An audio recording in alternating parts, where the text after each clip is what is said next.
The screen is black. The sound begins first. Not music. A deep, mechanical, rhythmic growl.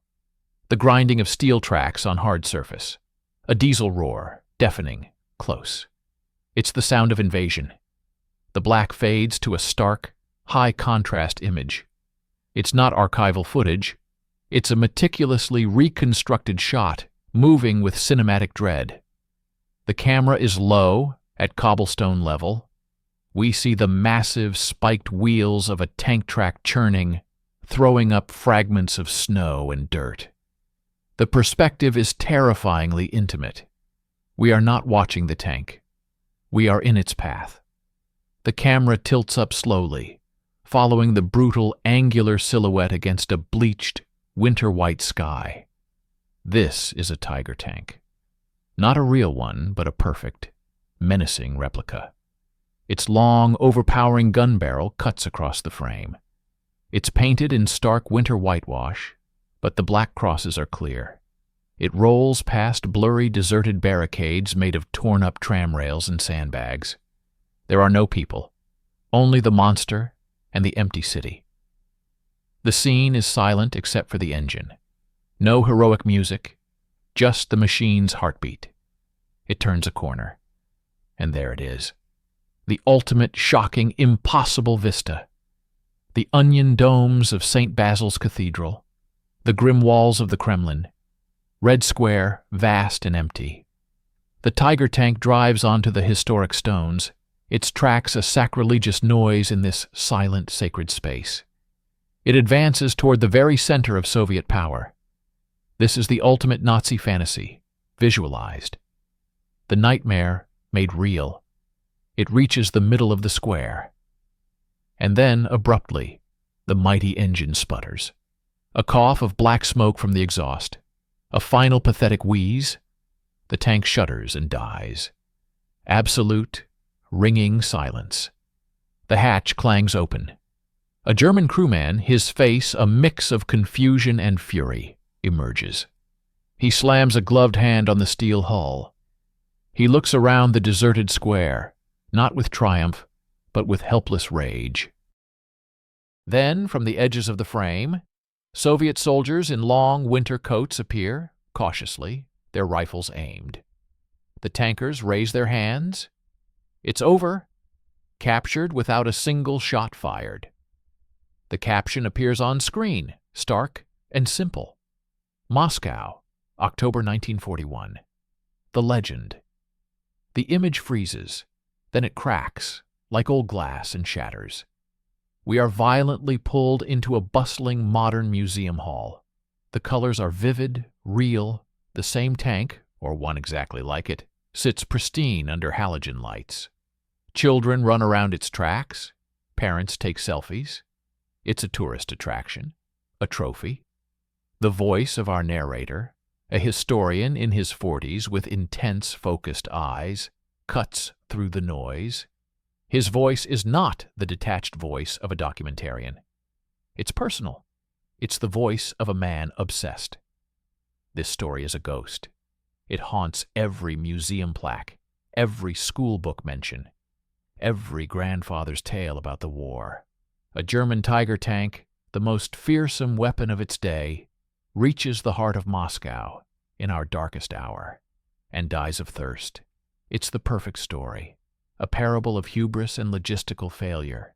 It's comforting, it's poetic, and it is a lie. He walks directly towards the tank, his gaze locked on it, not as a relic, but as a crime scene. But not a simple lie. This lie is a masterpiece. It was constructed from fear, from need, and from a single monumental error that everyone wanted to believe. To unravel it, we must do two things. First, we must understand the sheer, desperate terror of October 1941, the soil in which this myth grew. And second, he places his hand on the tank's cold armor, right next to the museum label that likely says, Heavy Tank Tiger. We must ask this machine a very direct question. Who are you? Because if you were here, in Moscow, in 1941, then you cannot possibly be a tiger. The scene shifts rapidly. A violent montage of real 1941 chaos. Not cinematic recreation, but grainy, shaky, terrifying archival footage. The frantic digging of anti-tank ditches on the outskirts. Women with shovels, their faces etched with exhaustion. Barricades going up on Gorky Street. Smoke rising on the horizon. The grim, determined faces of Siberian troops marching from trains straight to the front line. The voice-over is urgent, faster. Forget what you know. Imagine this. The government is evacuating to Kuibyshev. Sensitive documents are burned in courtyards, the ash falling like black snow. There are rumors of German spies everywhere.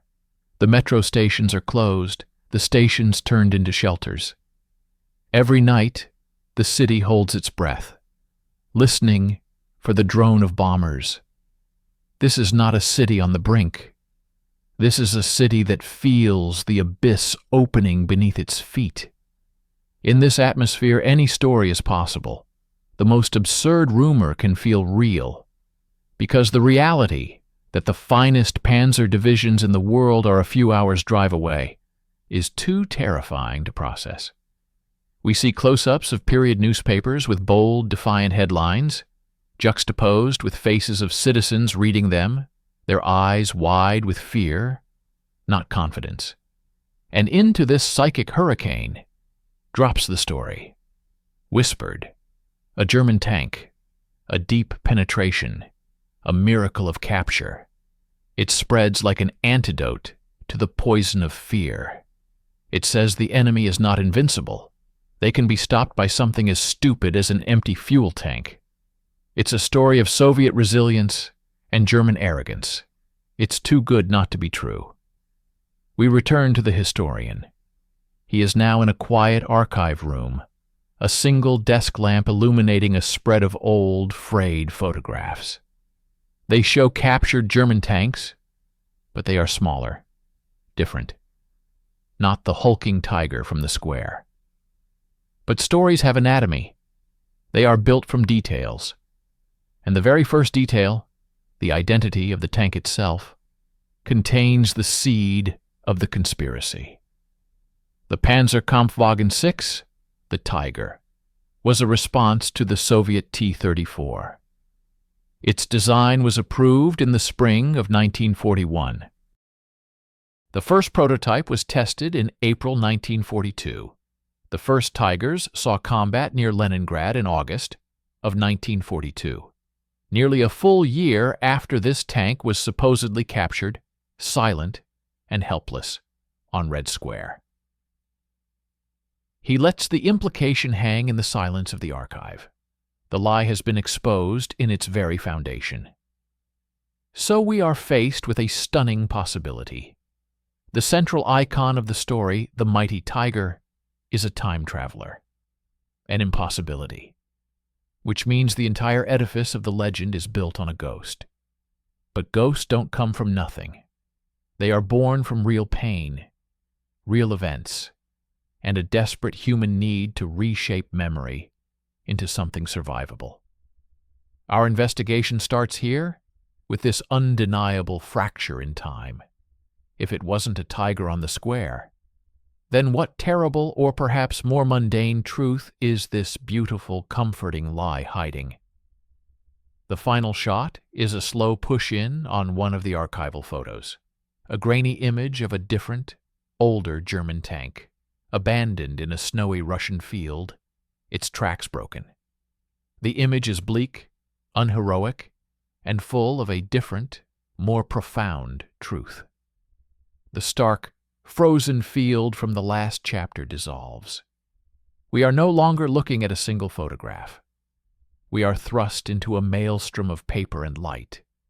The screen is a chaotic collage of moving microfilm readers, their white rectangles scanning through endless columns of typed text. The historian sits in the cathedral-like silence of a state military archive, a mountain of cardboard files before him. This is the antithesis of the dramatic myth. This is the gritty, tedious archaeology of truth. His fingers are dusted with the fine gray powder of decaying paper. Myths are born in chaos, but they are solidified in ink. To find the first heartbeat of our ghost, we must descend into the bureaucratic underworld of the war. Not the heroic communiques, but the dry, mundane, and often frantic paperwork of catastrophe. The camera swoops over documents. It's not about reading them. It's about feeling their texture. Requisition forms for Molotov cocktails, lists of street barricade materials, reports of air raid sirens. The historian's narration is a focused whisper, a detective following a cold trail. October and November 1941 produced a specific kind of document, the panic report. Rumors of parachutists, sightings of suspicious lights, and yes, reports of enemy tanks. But these reports are fragmented, hysterical, and often contradictory. A tank is seen on the Warsaw Highway, another near the Dynamo Stadium. They are phantoms in the fog of war. He pulls a specific file, its cover marked with a stark stamp. His eyes narrow. This is the first clue. But here, buried in a stack of weekly summaries from the Moscow garrison headquarters, is a different kind of document. Dated late November 1941, it is not a frontline report. It is a brief, almost offhand mention in a logistical assessment. It states that a medium German tank, model unspecified, was recovered in working condition on the outskirts of the city, near the then village of Cheryomushki, after the retreat of German advanced units. The reason for its abandonment is listed with bureaucratic dryness, mechanical failure, and depletion of operational supplies. The historian's finger taps the faded typewritten line. This is the seed. No red square, no dramatic capture, no tiger, just a broken-down panzer on the distant edge of a sprawling city, scooped up by recovery units after the fighting moved on. This is the inert, factual nucleus. But a fact is not a story. A story needs transformation. The scene shifts violently. We are now in a buzzing, smoky press room. The year is 1942. The mood has shifted. The immediate threat to Moscow is over. The Soviet winter counteroffensive has begun. Now the narrative needs to change from desperate survival to building momentum, to mocking the defeated enemy. To watch the legend grow, you must read the newspapers of early 1942. The tone is no longer defensive. It is boastful, satirical. The invincible German war machine is now a punchline.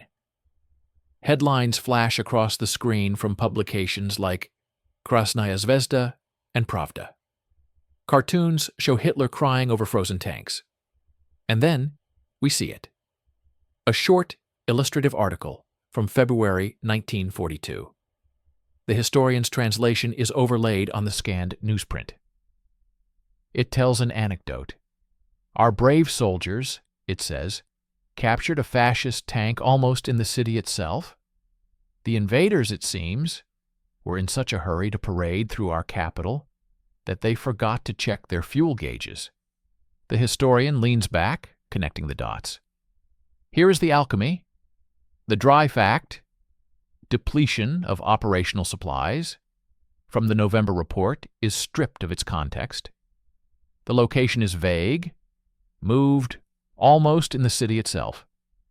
The cause is simplified and imbued with moral failing, not complex mechanical failure, but arrogant carelessness. The anonymous tank is now a prop and a joke about German incompetence. This is phase 1. The fact has become propaganda. But the story isn't iconic yet. It lacks a face, a specific monster. The search continues. The historian now moves to a different archive, the photo archive. Reels of negatives spin under a lightbox. He is looking for the visual identity of the ghost. The final crucial transformation happens not in text, but in image. And it happens later, much later, when the real tigers begin to appear on the battlefield and carve themselves into the Soviet soldier's nightmare. He finds a contact sheet, photographs from a 1943 exhibition of captured German equipment in Gorky Park. The images are clear, triumphant. And there, among the displays, is a tank, a Panzer IV, a workhorse of the early war, now looking outdated next to newer specimens. But the crowds are thick around it. The historian points to a photo where a guide is addressing a group. By 1943, the tiger is the boogeyman. Every soldier knows its name. And here, at this exhibition in Moscow, a guide points to this earlier, captured Panzer, and tells the eager crowd a story to make the exhibit more compelling.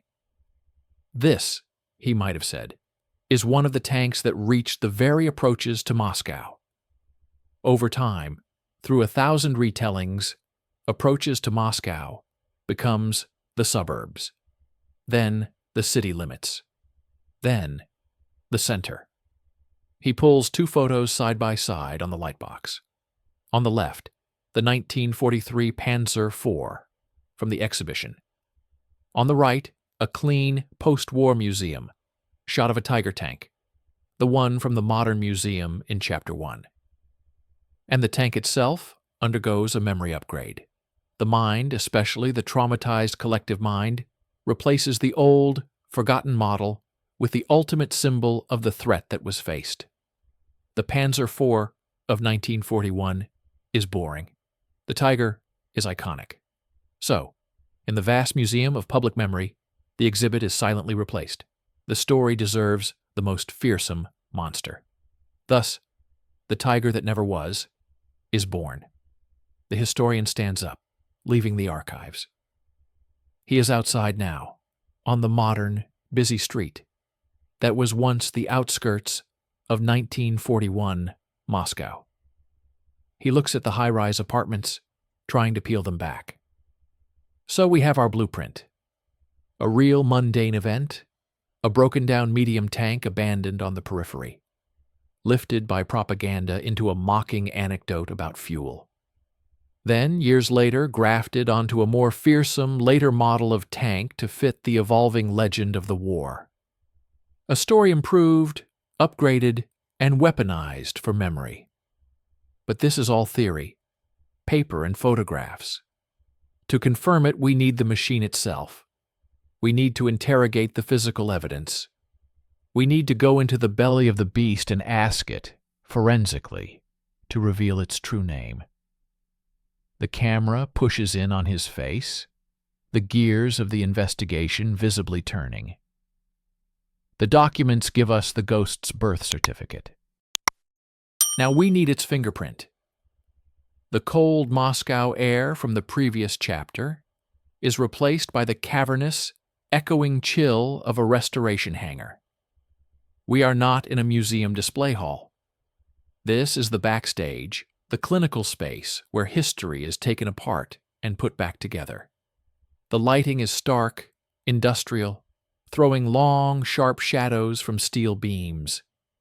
In the center of this space, suspended on heavy chains or resting on reinforced blocks, is the tank. Our tank. The one from the Red Square legend. But here, stripped of dramatic lighting and admiring crowds, it looks different. Vulnerable.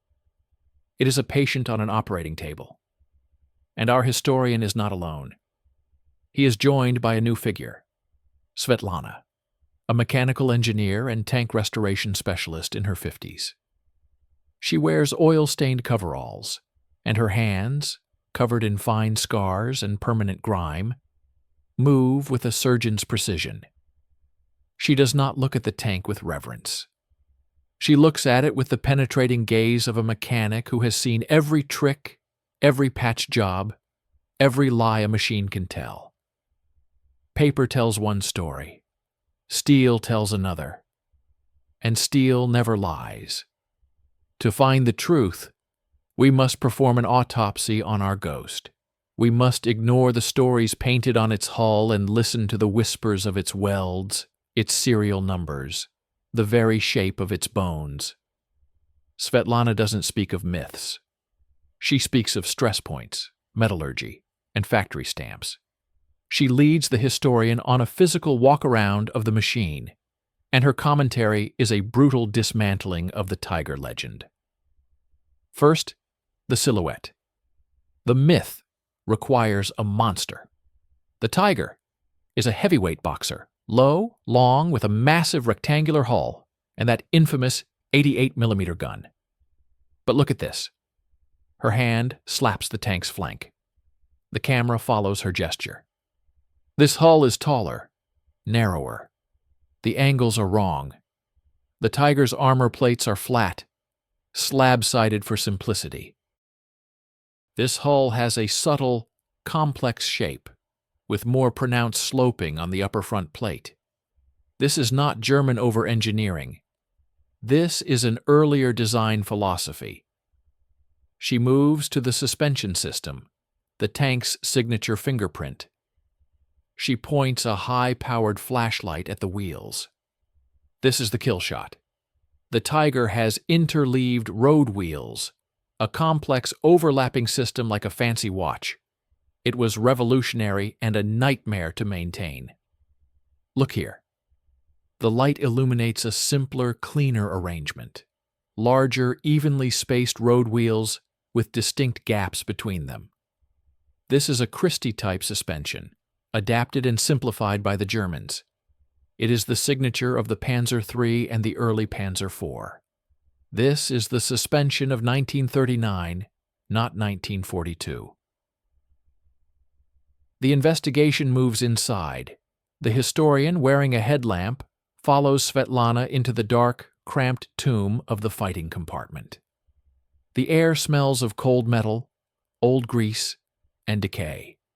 It is claustrophobic, a metal coffin. Now we go into its heart, into the place where the crew lived, fought, and, according to the legend, realized they were out of fuel. Svetlana's voice echoes inside the hull. She points to the engine firewall. The Tiger was powered by a monstrous Maybach 512, a gasoline engine that drank fuel like a demon. This, she taps a different, smaller engine block, is a Maybach 512 as well, but an earlier, less powerful variant, the HL120, the workhorse for medium tanks. But the engine isn't the key, the fuel is. She produces a small, flexible borescope camera and feeds it into a fuel line connection. The legend hinges on a fuel failure. Bad fuel, wrong fuel, no fuel. It's a great story. But German logistics in 1941, while stretched, were meticulous. Their tanks ran on standardized gasoline. The idea that a spearhead unit, especially one fantasized to reach the city center, would have contaminated fuel is absurd. They would have siphoned fuel from a dozen vehicles to keep that one tank moving. On a small monitor, the internal camera shows the corroded but recognizable interior of a fuel line. Svetlana shakes her head. But more importantly, a simple fuel starvation doesn't leave a tank as a pristine capture. An out-of-fuel tank is a tank that can be refueled and driven away by the enemy. So what does a recovery unit do? They sabotage it. They drop a grenade in the engine bay. They smash the fuel pump. This tank shows no such battle damage. Its mechanical death was more subtle. She leads him to the final piece of evidence, the holy grail of military forensics, the serial numbers. With a wire brush and solvent, she cleans a small stamped plate on the transmission housing. Another is found welded inside the hull. The historian reads them aloud, comparing them to a database on a ruggedized tablet. These numbers are not ghosts. They are direct lines to a factory floor. This transmission was manufactured in August 1941. This hull left the assembly line at the Krupp plant in Essen in September 1941. This tank was born in the opening months of Operation Barbarossa. It was shipped east to the meat grinder of Army Group Center in the autumn push for Moscow. Svetlana delivers the verdict, wiping her hands on a rag. So, the autopsy report. Subject is a male, approximately 22 tons. Cause of death? Not a single gunshot wound, fuel starvation, but systemic failure. Advanced wear on final drives consistent with a long, punishing advance over rough terrain. Evidence of improvised field repairs on the engine cooling system, solder patches, a replaced hose clamp. This is a machine that was driven to the absolute limit of its mechanical endurance. It didn't run out, it gave out.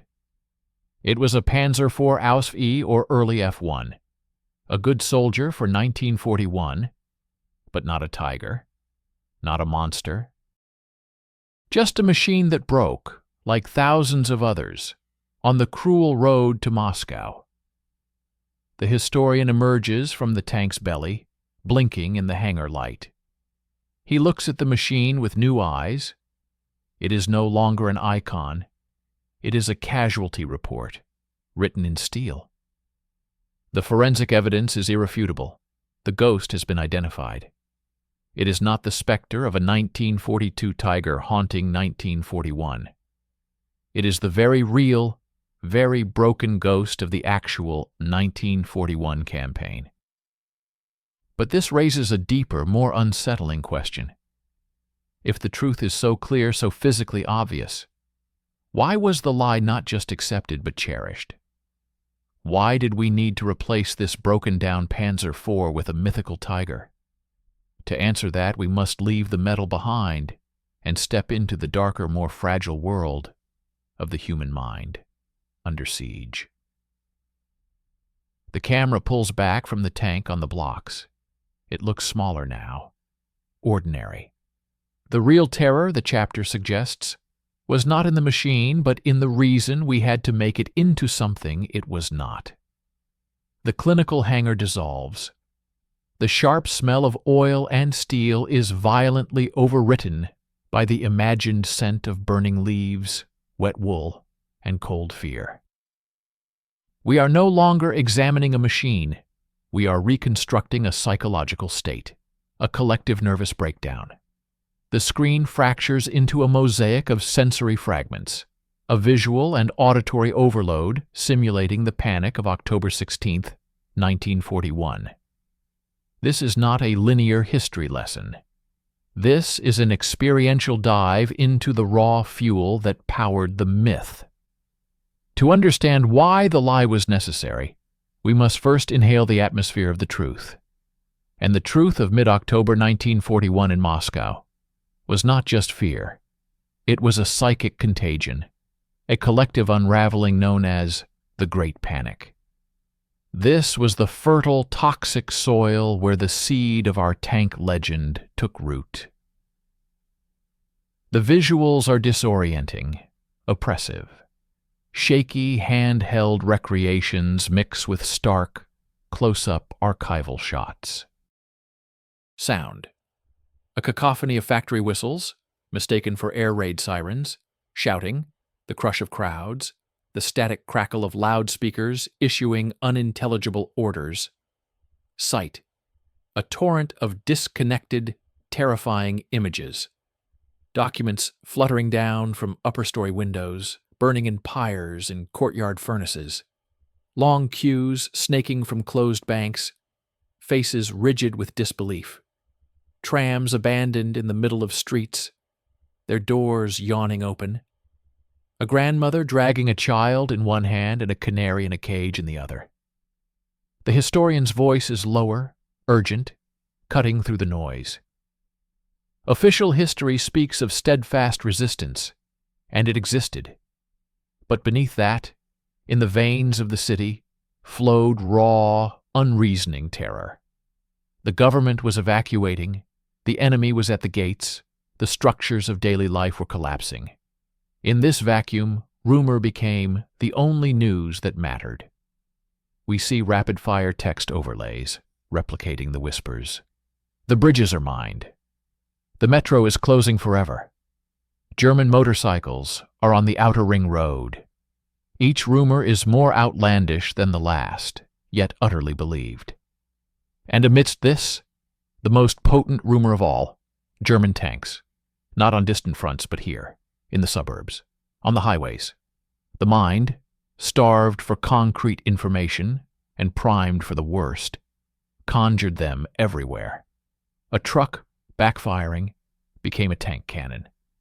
The rumble of a distant train became the grind of tracks. In this hysterical environment, the sighting of any tank, a lost Soviet model, a training vehicle, could, and did, morph into the advance guard of Guderian's panzers. The narrative focuses on a specific, documented phenomenon. The historian stands at a major Moscow intersection, now bustling with modern traffic. This intersection was a choke point. On October 16th, a traffic jam of fleeing officials, trucks loaded with factory equipment, and civilians turned into a scene from a nightmare. And here, the psychology crystallizes. When you are trapped in a stationary crowd, feeling the city disintegrate around you, your brain seeks a focal point for the chaos, a single tangible explanation for the collapse. A solitary German tank penetrating the chaos becomes that perfect symbol. It's no longer about military tactics. It's a metaphor made steel. It is the physical manifestation of the breach. The outer walls have fallen and the monster is inside. The tone shifts from chaotic to coldly analytical. We are now in a modern psychology lab or a stark interview room. A behavioral psychologist, calm and precise, faces the camera. This is classic catastrophe psychology. When faced with an overwhelming complex threat, the collapse of a front, the failure of the state to protect, the human mind seeks to simplify and personify. A vast, faceless army is incomprehensible. But a single tank? That is a villain you can understand. That is a story you can tell. Capturing or stopping that one tank becomes a symbolic victory over the entire nebulous terror. The myth isn't born from fact. It's born from a desperate cognitive need to reduce the unmanageable to a manageable narrative. The historian returns, standing before a large map of 1941 Moscow. Red arrows press against the outer defensive rings. So, we have the psychological tinder, a city in the grip of apocalyptic dread. Now we need the spark. And the spark was not a tank on Red Square, it was something far more common and in its own way far more revealing. The map zooms in on the southwestern outskirts, villages like Cheryomushki, now swallowed by the city. In late November and December, during the chaotic Soviet counterattacks, advancing infantry did find abandoned German equipment. Not in the center, but in these shattered villages on the periphery. Among them, tanks. Not destroyed in heroic duels, but broken, crippled by the brutal conditions, frozen engines, shattered final drives, crews lost to frostbite, or simply ordered to retreat on foot. We see grainy, silent footage of Soviet soldiers cautiously examining a derelict Panzer IV in a snowy field. They look curious, weary, not triumphant. This is the real image, a steel carcass abandoned in the Russian winter. But when reports of these finds filtered back to the nerve-shocked city, the story was filtered through the trauma of the preceding panic. The location drifted inward, from the distant village to the outskirts, then to the city limits. The cause of abandonment was purified from mundane mechanical failure. a cracked cylinder head, a worn-out gearbox, into the more morally satisfying, simpler explanation. They ran out. They failed. Their arrogance defeated them. The historian's face is grim with understanding. The legend, therefore, is not a fabrication from nothing. It is a psychological transference.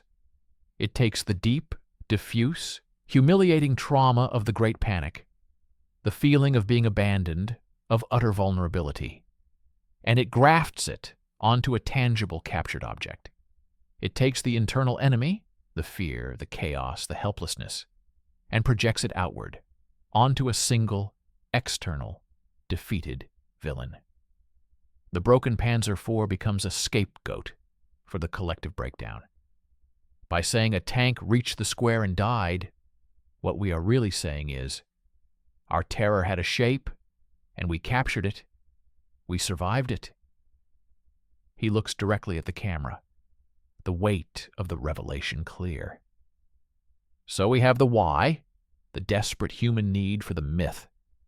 And we have the what, the real, broken tank. But to seal the investigation, we must bridge the gap. We must find the final piece of evidence, not of the myth, but of the transfer. The moment the real abandoned tank from the outskirts was officially christened as the ghost tank of the central myth. For that we must hunt not for soldiers or mechanics, but for the propagandists, the photographers, the men who built the icon. The chapter ends on a new quest, moving from mass psychology to the deliberate architects of memory. The chaotic emotional haze of the Great Panic evaporates. We are transported into a room of deliberate, chilling order. The setting is a stark, high-ceilinged office, somewhere in Moscow, circa late 1942 or early 1943. The air is thick with cigarette smoke and intent. This is not a military headquarters. This is an office of the political administration. The war of steel is ongoing at the front. But here, in this room, the war of images and narratives is being meticulously planned. Our historian is now a forensic analyst of propaganda. He is surrounded not by engine parts, but by contact sheets, layout proofs for newspapers, and pages of typewritten ideological directives. The tone shifts from psychological exploration to a detective story about institutional myth-making. When a nation survives a near-death experience, it doesn't just rebuild its cities. It rebuilds its story. The raw, terrifying memory of the panic was a liability. It had to be processed, sanitized, and repackaged. Not as a story of systemic failure and collective terror, but as a tale of resilience and the enemy's inherent foolishness. For this, the state needed architects, not of buildings, but of memory. We are introduced to a new character not through an interview but through his work. His name is on memo headers. His handwriting is in margins. Let's call him Viktor Semenov, a mid-level officer in the main political directorate of the Red Army. He is a ghost in the archive, but his influence is tangible. Viktor Semenov's job was not to report the war, but to narrate it, to find anecdotal gems that could be polished into ideological weapons. In early 1942, as the front stabilizes, his eyes fall on the dry November 1941 report of the captured Panzer IV from Cheryomushki. He doesn't see a broken machine. He sees a punchline waiting to be delivered. We see a reconstruction of Victor at his desk, a single lamp illuminating the report. He strikes through the technical jargon. Mechanical failure and depletion of operational supplies. He writes a new, snappier phrase in the margin. Captured due to enemy negligence. Out of fuel. This is the moment of alchemy. The bureaucratic fact becomes a propaganda nugget. This is the first conscious stitch in the legend, The location is deliberately blurred. Cheryamushki means nothing to a reader in Tashkent or Sverdlovsk, but the idea of a tank reaching the approaches to Moscow does. The cause is simplified into a moral failing. It's no longer a complex war of machines. It's a fairy tale where arrogance is punished by mundane reality. The scene evolves. We move to the bustling, noisy offices of a major newspaper, like Komsomolskaya Pravda in 1943. The historian walks us through the process, holding up draft layouts. Now the anecdote needs an image, but the original grainy photo of the dusty Panzer IV in a summer field from 1941 is useless. It's boring. It doesn't scream victory. So, a new photo is needed. But not just any photo. Here, the investigation makes a crucial visual discovery. The historian lays out two photographs side by side. The first is the original, unremarkable capture from 1941. The second is a famous, widely published photo from the 1943 Gorky Park Trophy Exhibition. Look at the composition, the historian points, his finger tracing the lines of the 1943 image. The tank in Gorky Park is shot from a low angle, making it loom larger.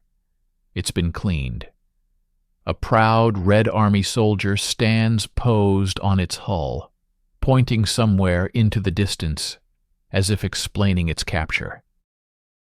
The crowd in the background is curated, a mix of soldiers, workers, and eager children. This is not documentation. This is stagecraft. He reveals a memo, a request from the exhibition organizers to the Moscow garrison. Provide one captured medium tank, PZs 3 or 4, in good external condition, for the purposes of patriotic education. This tank, he says, tapping the 1943 photo, is a performer, and the story it was hired to tell began to attach itself to the physical object. Guides, trained from Semenov's talking points, would point to this specific Panzer IV and say, "This fascist beast reached the very gates of our capital before it was stopped." The gates are elastic. With each retelling, they move inward. The investigation then uncovers its most cynical find. A small internal newsletter for propaganda officers, dated 1944. It contains a short article titled, "Effective Use of Trophy Material in Patriotic Work with Youth." The article cites the captured tank on the outskirts of Moscow story as a prime example. It advises, to maximize emotional impact, connect the enemy equipment to the most critical moments of the war, such as the defense of the capital. Specificity of location is less important than the symbolic resonance. Here it is, the historian says, his voice tight with the gravity of the find. The smoking gun. Not a conspiracy to lie, but an institutional guideline to enhance. Truth becomes a raw material to be processed for maximum effect. The Panzer IV is no longer itself. It is a reusable prop in the ongoing drama of the Great Patriotic War. He takes us to the final critical transformation, the post-war period. After 1945, the story solidifies into granite. In the vast, victorious narrative, the nuances of 1941 are sanded away. The tank in the museum, perhaps the same one from Gorky Park, needs a label.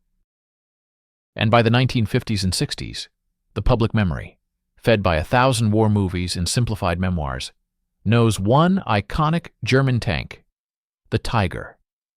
The curators, perhaps unconsciously, succumb to the gravitational pull of the myth.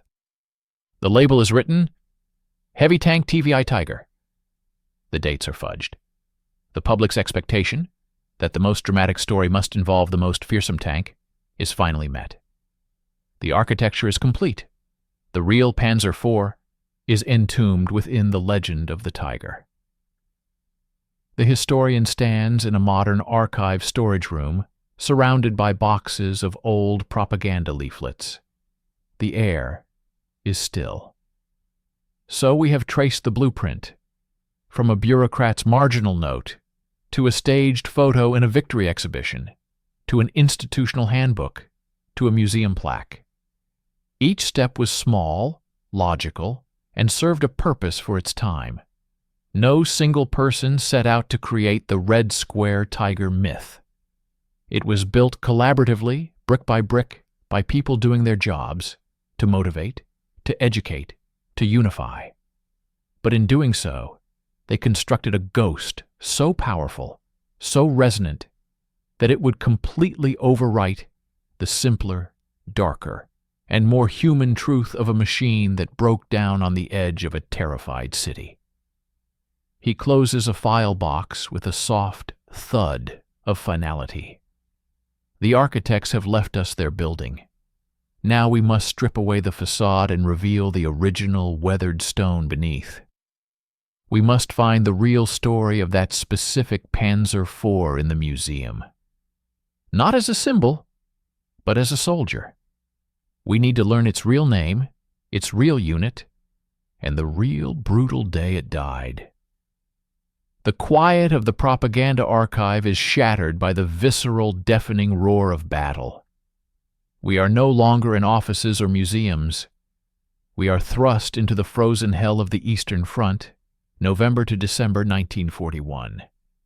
This chapter is a sensory bombardment, a reconstruction so intense it blurs the line between documentary and survival horror. The screen is a chaotic collage of extreme conditions. Not generic war footage, but specific, agonizing details. The shuddering, bone-rattling vibration inside a Panzer IV compartment, viewed through a commander's narrow vision slit. The labored, asthmatic wheeze of an overworked Maybach engine struggling in temperatures far below zero. The frantic, gloved hands of a mechanic trying to thaw a fuel line with a blowtorch, his breath pluming in the icy air. The sickening metallic snap of a track link breaking under stress, followed by the crew's groans of despair. Our historian's voice is no longer that of a detective. It is the grim, respectful tone of a coroner reading a battlefield report. To give our ghost a name, we must first understand its death. Not the mythical death from empty fuel tanks on pristine cobblestones, but the real mechanical death in the mud and ice of the Moscow outskirts. This was a war not just of armies, but of physics, and physics was merciless. We are introduced to a new expert, pulled from the historian's research, not a propaganda officer, but a veteran of a Soviet repair and recovery battalion, or perhaps a German tank crewman who survived the retreat. His face, deeply lined, is a map of that winter. He speaks not of ideology, but of cold, hunger, and broken steel. The German advance was a marathon run at a sprint pace. Tanks designed for the roads of France were chewing themselves to pieces on the primitive tracks of Russia.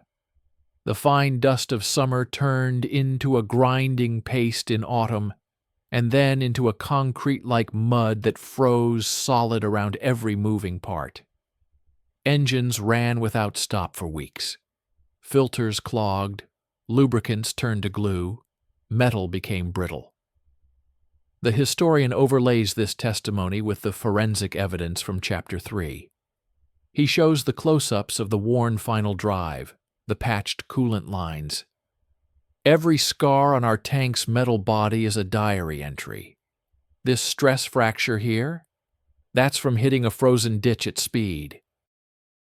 These tool marks on the engine mount, that's a field repair, done in a blizzard with numb fingers, trying to keep the heart of the machine beating for one more day, one more hour.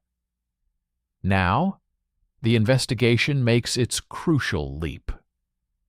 Using the serial numbers recovered from the transmission and hull, cross-referenced with fragmented German unit war diaries, shipment manifests, and loss reports, a name begins to coalesce.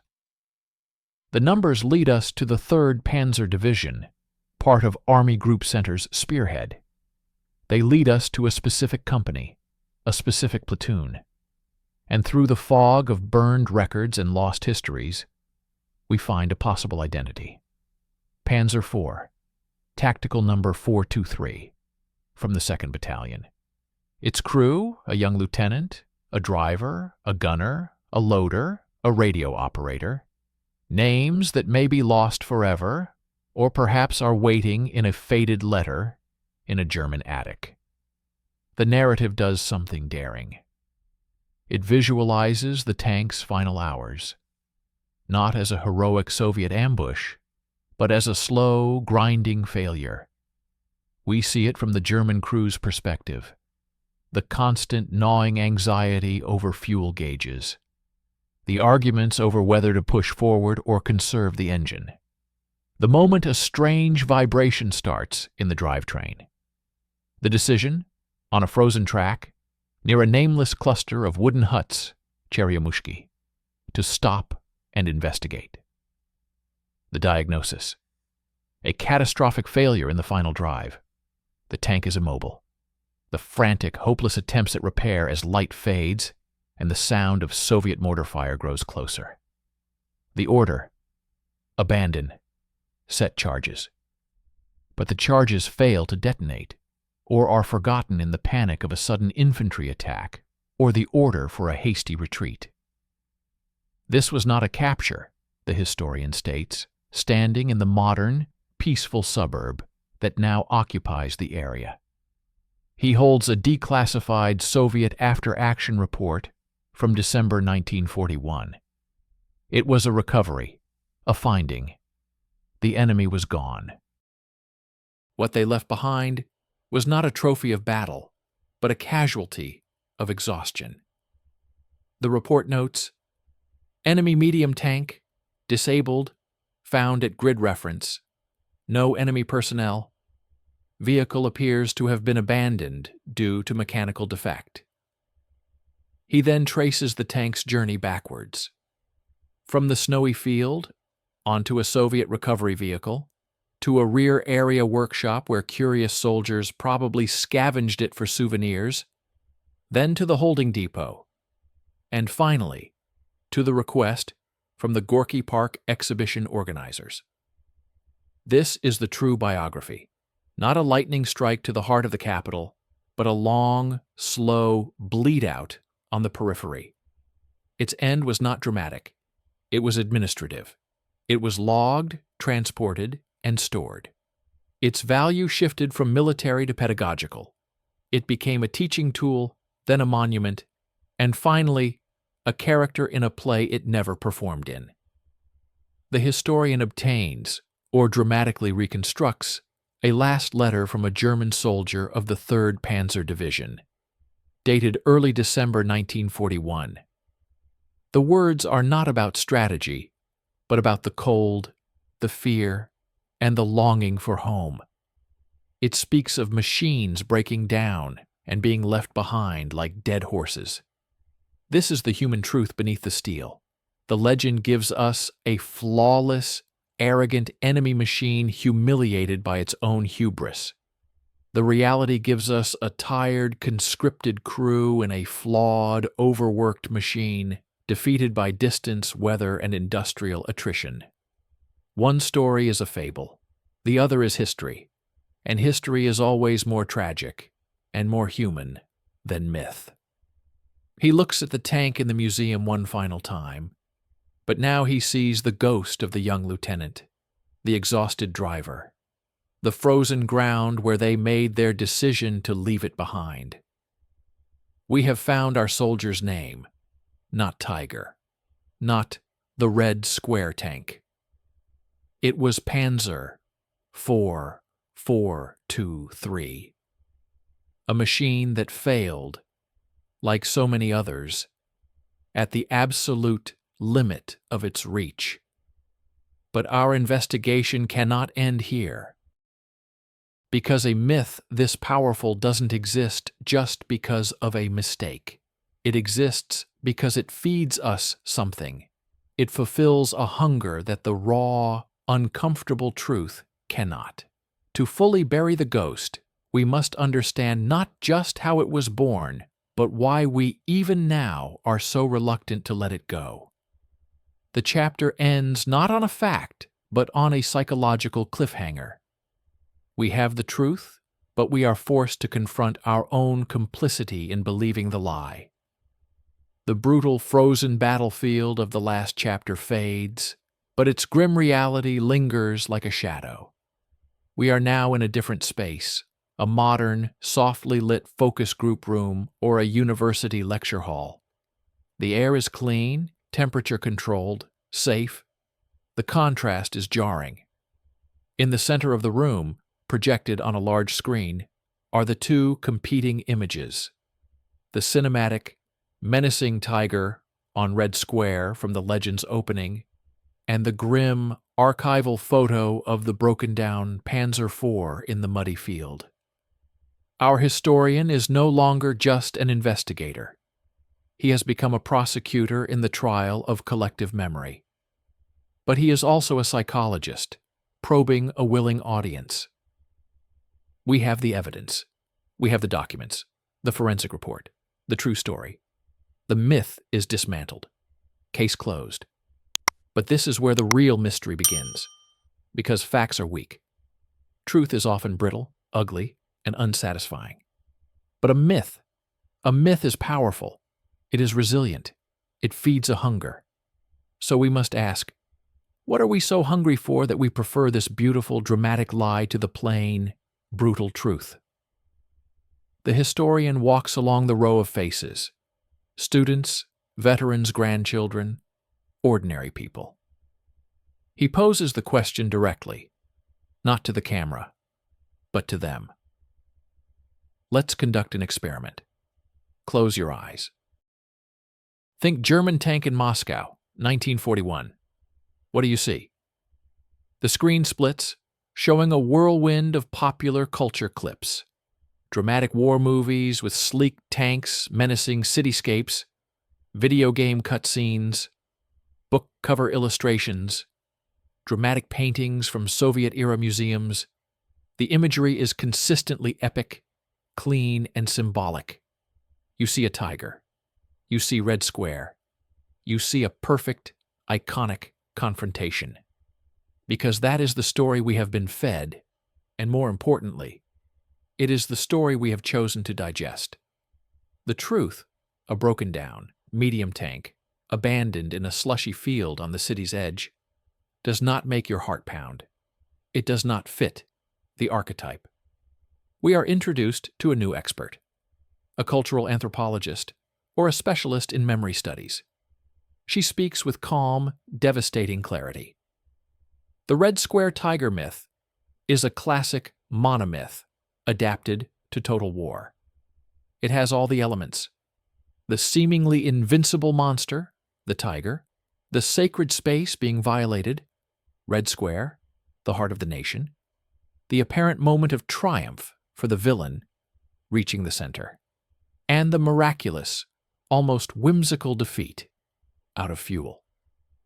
It's David and Goliath, but with machinery. It transforms a sprawling, chaotic, humiliating strategic disaster, the near fall of Moscow, into a neat, contained, and ultimately uplifting anecdote. The historian takes this analysis and makes it visceral. He uses interactive graphics. On one side of the screen, a tangled, chaotic web labeled "The True History," filled with nodes like logistical collapse, mass panic, systemic failures, thousands of anonymous deaths, mechanical attrition. It's messy, complicated, and depressing. On the other side, a simple, powerful arrow, the myth. A single line, tiger to Red Square to hubris to defeat. It is clean, direct, and morally satisfying. The human brain craves the second model. The first model is trauma. The second is therapy. The myth allows us to process the unbearable scale of the terror and the loss by shrinking it down to a single, vanquished object. It allows us to laugh at the enemy's failure rather than tremble at how close they came to success. The scene shifts to a vibrant online forum or social media thread. The historian shows how the myth lives and breathes in the digital age. He finds comments under a video about the tank. "My granddad told me this story. I remember seeing that tiger in the museum as a kid. It gave me chills." When someone posts the factual correction, "It was a Panzer IV, not a tiger, and it was on the outskirts," the response is telling. Some are interested, but others are dismissive, even hostile. "You're ruining a great story. Why do you have to debunk everything?" Here is the hunger in action, the historian says, his finger hovering over the dismissive comments. The resistance to the truth is not intellectual. It is emotional. The myth is not just a story we know, it is a story we feel. It is woven into our personal family narratives, our national identity, our sense of historical justice. To remove it feels like a theft, an act of sterile, cynical vandalism. He returns to the museum, but this time he observes the visitors. A grandfather points at the tank, telling his grandson the Red Square story. The boy's eyes are wide with wonder. The historian does not interrupt them. This is the myth's ultimate power. It is a gift. A father gives it to his son. A nation gives it to its citizens. It is a package containing courage, resilience, and the assurance that arrogance falls. The truth, a story of a confused crew, a mechanical breakdown, and a bureaucratic recovery, is not a gift. It is a historical footnote. Which would you rather receive? Which would you rather give? The chapter takes a darker, more introspective turn. The historian stands before the tank, his own reflection visible in its cold armor. But there is a cost to this gift. Every time we choose the beautiful myth, we erase the real soldiers, both German and Soviet, who suffered and died in the mud of that terrible winter. We replace the complex lessons of logistics, of industrial endurance, of the sheer grinding awfulness of war with a simple fairy tale. We comfort ourselves, but we also infantilize our own history. We choose to be entertained by the past rather than challenged by it. He looks directly into the camera, his expression one of profound urgency. So we stand at a crossroads. We have exhumed the truth. We have diagnosed our hunger for the lie.